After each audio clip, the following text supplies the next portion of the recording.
Ассаламу алейкум. Сегодня 9 мая, и мне бы хотелось вспомнить 9 мая 2004 года, когда произошло знаковое событие в настоящей истории нашего народа. Это подрыв Кадырова-старшего на стадионе «Динамо». Я более чем уверен, что о его убийстве, устранении, ликвидации знал его сын, потому что такие вещи не происходят спонтанно, потому что у спецслужб Российской Федерации всегда заложены проекты, и в этих проектах они ставят в известность того или иного человека. В данном случае это Кадыров Рамзан, и не просто так он оказался в день убийства своего отца, являясь начальником его личной охраны в Москве. В такой день, тем более в такой день, это как бы прописная истина, когда начальник службы безопасности обязан просто быть на месте того или иного большого, малого мероприятия.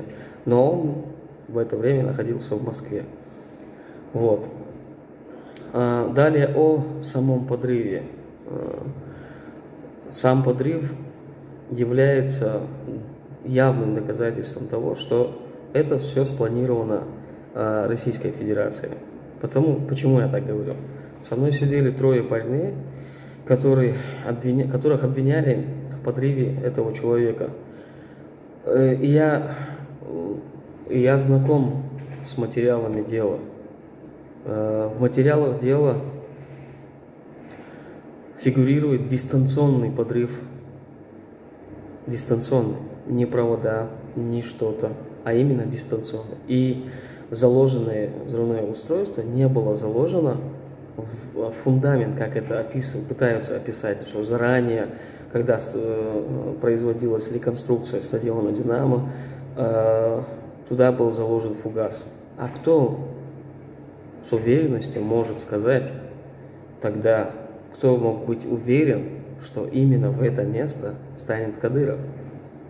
Поэтому, более того, подрыв производился дистанционно, и так называемые глушилки, они в последнее время начали появляться, когда у нас была активная фаза боевых действий, появляться у российской армии.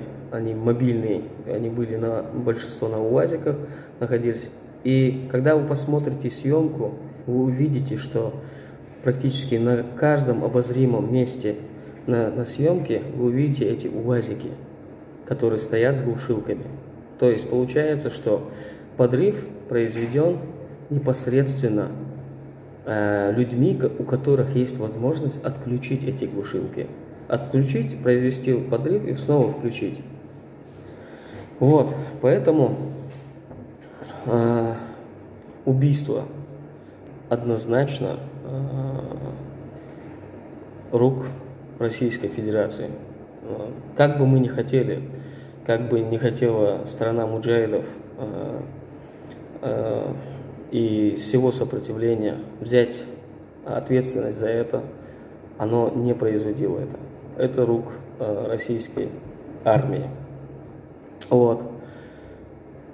А далее события развивались так, что на самом деле подрыв Кадырова – это, на мой взгляд, показательная акция для тех, кто перешел на сторону России, чтобы они поняли, что любого из них они могут вот так привести, посадить и подорвать, если они не будут продвигать политику Российской Федерации в Чечне.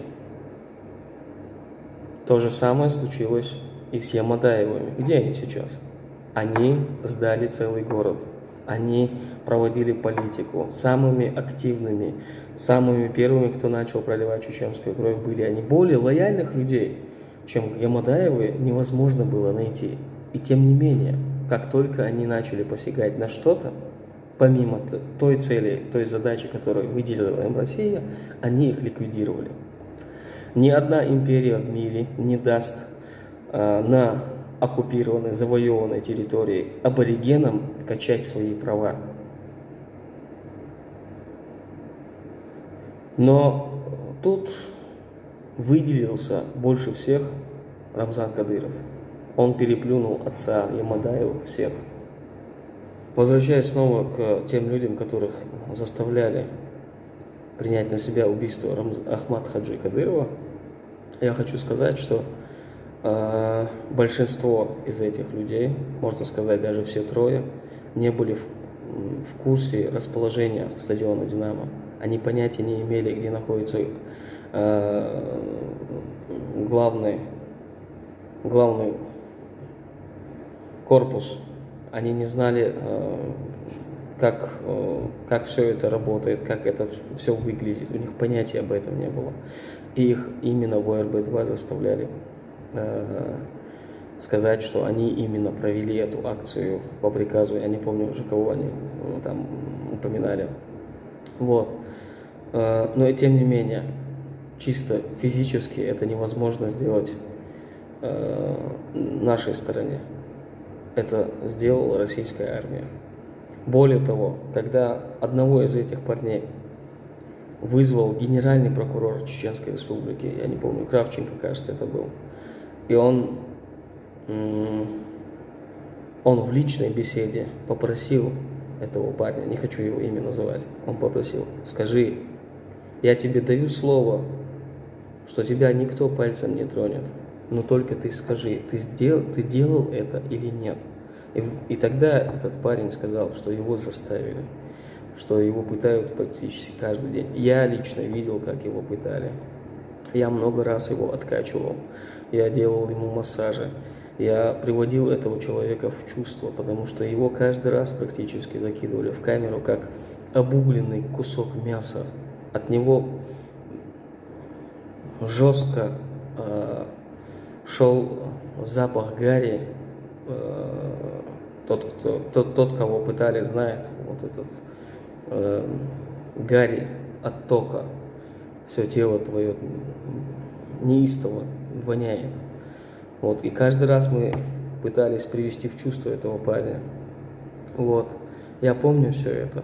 И под такими пытками невозможно не принять то или иное преступление. Это невозможно просто. Организм человека не способен выдержать.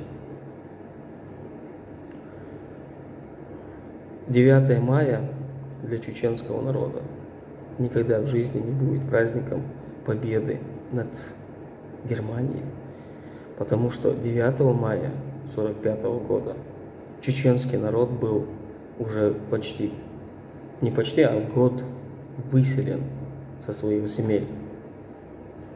И к этому времени, можно сказать, половина чеченского народа тогдашней численности умерла, просто умерла с холода. И мы не можем, ни один уважающий себя чеченец не может сказать с праздником, с Днем Победы, потому что это не наш праздник, он не может быть нашим праздником. Наши предки были выселены, и они скитались, выживали как могли.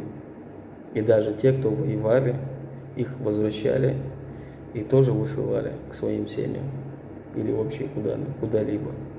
В этом есть очень много. Сегодня можно почитать много историй по этому поводу. Поэтому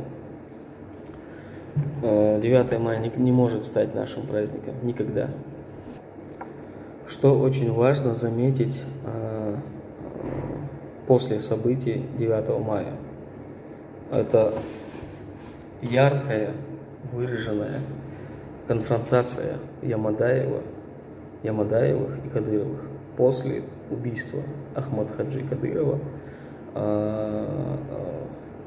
Кость, которая была брошена Кремлем этим псам, а эти 2 пса начали грызть эту кость, спорить ее.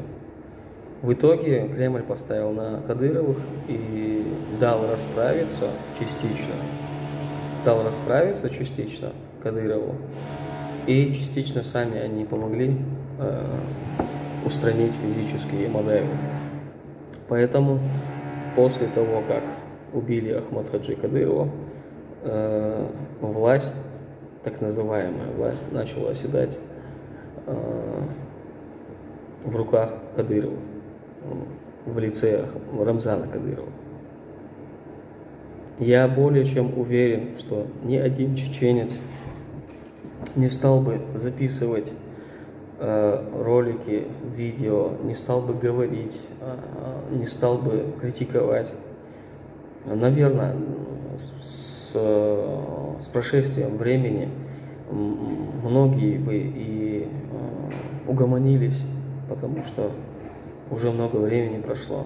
Но одно обстоятельство нас всех заставляет говорить и не давать покою той лжи, которая выходит из уст этого так называемого президента. То, что он посягает на честь и достоинство как чеченского народа, так и бойцов чеченского сопротивления. Нохчи си тикичухо, нохчи си дейгерчухо, нохчи син, нохчи цин мах боти дагайтна агаскушн. Нохчи ци ханал дина дина адас дина. Аш ханал даллата, нохчи ци махбар, нохчих куйерши садайл долшбар, гасқибар қибишбар. Аш ой хазбианайш, аш сидей интqa. Шу историяха нохчи қом сидей ин элдаур болшнахбу.